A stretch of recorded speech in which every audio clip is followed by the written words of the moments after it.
You can't take care of other people if you're not taking care of yourself. Happy Mental Health Awareness Month. Today we are outside filming. It is kind of chilly and I'm worried that the wind will pick up on the mic, but we will see when we're editing. May, as we know, is Mental Health Awareness Month, and I'm just gonna drop some tips on what to do instead of spiraling, as well as why I talk about mental health. For starters, I do have a video on my YouTube about my story and my battle with depression a few years ago. It's been about 5 years since my last big depression, and I'm proud to say that I'm here and haven't felt suicidal in, 5 years. So go me. One of the craziest things about that is I did a very great job at hiding that. I still was social. I still played softball in college, so it was my freshman year, and I had a really hard time with just so many outside forces, as well as just it's your freshman year. It's hard. There wasn't much of a base for mental health, I'd say. Like, it was still just this kind of idea of you're not doing well mentally, that's nothing, or that's something you can take care of easy. If you want to learn more about my real story, I'll drop it in my description or something, but I'm not going to go down that. I don't feel like that's a constructive use of my time, because if I want to dwell on the past, I could just watch the video myself. Why I tell it is because it really does happen to anybody. I hid it very well. I tried telling people, but I think so many people were down in the dumps of other reasons of, like, oh, they'd say same, or, things like that. And it would completely diminish what I was feeling. With that being said, you never know how many people are actually hiding how they feel and how they really are because they were told otherwise, or they were told that's not real. That's not a real thing to be sick with, right? Nobody talks enough about how your mental health and wellness really, like, they affect you physically as well. There's plenty of studies of that. However, I'm not a scientist, so I'm not going to give a bunch of information out. But there are a lot of side effects on how you treat yourself mentally and how it shows physically. One of the big pillars that I love to talk about on my blog or on my YouTube is mental health and taking care of yourself, and how important it is to speak up when you need to. It is harder said than done because, I've been there before where I didn't want to tell anybody. And once I told my parents, obviously they took it very seriously and I started going to therapy. From that, I haven't been to therapy in a few years. I wouldn't say I dislike it at all. I just stopped going. And there are so many resources I've found as I grew up that have helped me a lot with my mental health journey. And I could easily, very confidently say I do love my life and I'm very happy where I'm at right now. So we'll go through some ideas of things to do instead of spiraling. And we'll just start off in a happy note, right? We're going through hobbies. One, go outside, get some fresh air. The outdoors, and why I'm filming outside, is because it just feels so good. It feels so good whether it's nice or freezing or hot. It's always nice to feel the air, smell what's outside. I think it's a really great refresher and a nice reset when you're outside. Number two, go work out. If you're one of those people that work like look good, feel good, it's a true thing. Like, if you're working out, those endorphins, dopamine kick in. It's a really good mix of great things. So working out definitely has helped me mentally. Three is call a friend or a family member. I say call instead of text because anyone can text, but calls just mean so much. I know when I receive a call, it just feels so good. I feel so loved, and it makes my day whenever I receive a call. So call a friend. It would feel so much better. And, maybe you need to talk to them. Maybe you need to rant to them. Maybe they need to rant to you. It's a mutual thing here. Finding finding someone to talk to is phenomenal for your mental health. Number four, do a creative activity that involves music, that involves art, something. You're creating something. I do this for an outlet more so than anything. And it's definitely cleared my head as I'm editing videos, as I'm writing my blogs. I'm creating something, and that in fact equals mental clarity, mental wellness, I'd say. Whenever you're creating something, you get to throw whatever on a paper and call it good. Doesn't have to be perfect. That's the big idea there. Number five, play video games. I just picked up my Switch recently. I totally forgot I had Animal Crossing. I love Animal Crossing. So playing a video game, take my mind off my phone. Like, while it is still a digital thing, playing video games you're doing it in a healthy manner, you're good. Number 6, the obvious, journal.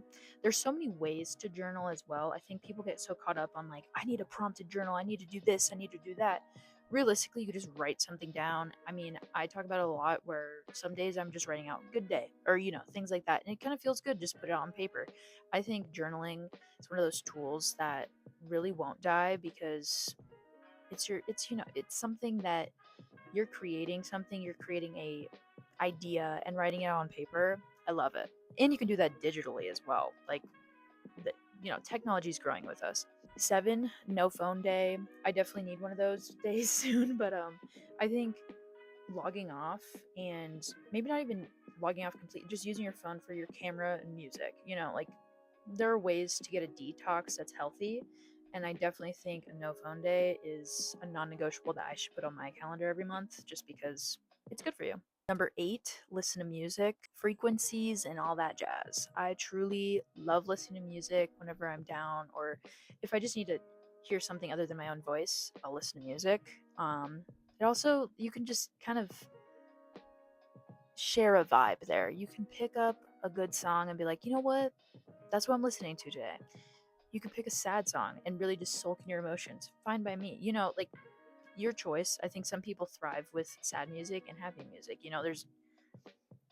There's no proper way to listen to music. I don't have a take on that. Number 9, watching a movie or a show, just relaxing. I've definitely done that recently. I'd finished Game of Thrones within like a month and a half. It was insane. But I would just watch it every night and it was just great. Like I could just watch an episode and go to bed. It was phenomenal. I think that was the one time I could really just let my body relax, let my mind relax. I can just focus on what's going on the TV. Sometimes it is that simple. Number 10, read a good book. Immersing yourself in other people's words is just so fun. It builds your vocabulary like no other. I feel like I'm sneaking in random words that I took away from a book, and it's awesome. I also think it's the lack of screen time on that. You can get an e-reader and it still has that like dull kind of look to it that looks like reading a book is just, get lost in it. 11, go shopping. And I mean this healthily. I won't make too many comments, but healthy shopping. Look online, go to an actual store. It's kind of fun. 12, hike, again with the outdoors time, but then also a little exercise there. I think hiking and finding new places to go is also so much fun. I went to Lake Alvin this weekend and it was freaking amazing. It was beautiful. So I think hiking is definitely up there for one of my top activities I do when I'm just down in the dumps. 13, puzzles. I don't really indulge myself in puzzles that often. I do like a word search every once in a while. That's pretty solid. But puzzles can also be a very cheap activity. You can go to the, Goodwill or something and find some puzzles. Pretty cheap. 14, eat. A lot of the times I get angry or I get anxious, it's because I haven't eaten. So, eating good food helps a lot. Simple as making a meal. Nobody talks about it. But guess what? Eating is an essential and it's great for your mental health to eat because you're taking care of yourself physically. 15, hang out with someone. If called someone, let's say we just referenced that on the third point, I think. I don't know.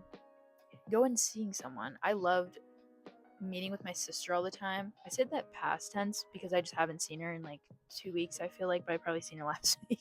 But true, like hanging out with someone other than yourself is also just as wonderful. I always talk about spending really great alone time with yourself, but I think spending time with quality people is just as important, if not more important, because you want to hear good, like different perspectives, and you want to be around people that make you laugh. So, that.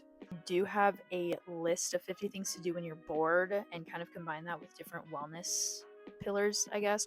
So, I will drop that in the description as well. But those are 15 things that you can do instead of spiraling. Now, let's get to why I talk about mental health. If you haven't noticed, a lot of my wellness things are related to mental health and wellness in general, I guess. I would say that I push for that because it matters so much. How you take care of yourself will affect everything in your life, especially mentally. I think by now we're getting the message that mental health does matter, but I do think that there can never be enough of a message. Why I post about it is because I never want people to feel the way I felt when I was in my worst depression. I felt alone, even if I did have so many friends around me, so many great people around me. I still felt alone. I was, self defeating language and self sabotage, just putting myself down over and over because I genuinely did believe all these terrible things about myself. Never taking care of myself physically or mentally. I wasn't doing the practices I do now, and I definitely wasn't taking care of myself physically. I talk about it in my YouTube video that I wasn't brushing my teeth the same way, and my teeth matter a lot. Like I love my teeth and I take really good care of them, and for me to not do that and not notice that as a dead giveaway to me was insane. I was just completely out of character, and I never want anybody to go through the same thing I did. That's the whole thing. The point being is I want other people to feel heard, to feel seen, to feel valuable to themselves. Having the access to the help they need or the tools that they need to succeed is another big part of why I talk about the things I talk about. The overall gist is to give reminders and amplify the idea that taking care of yourself will never be selfish. If anything, it's selfish not to take care of yourself. You matter, people around you matter, but you matters so much. So, this is your reminder to stop, sit, and start taking care of yourself. Thank you so much for staying to the end of this video. Take care and continue to spread the message. Peace and love.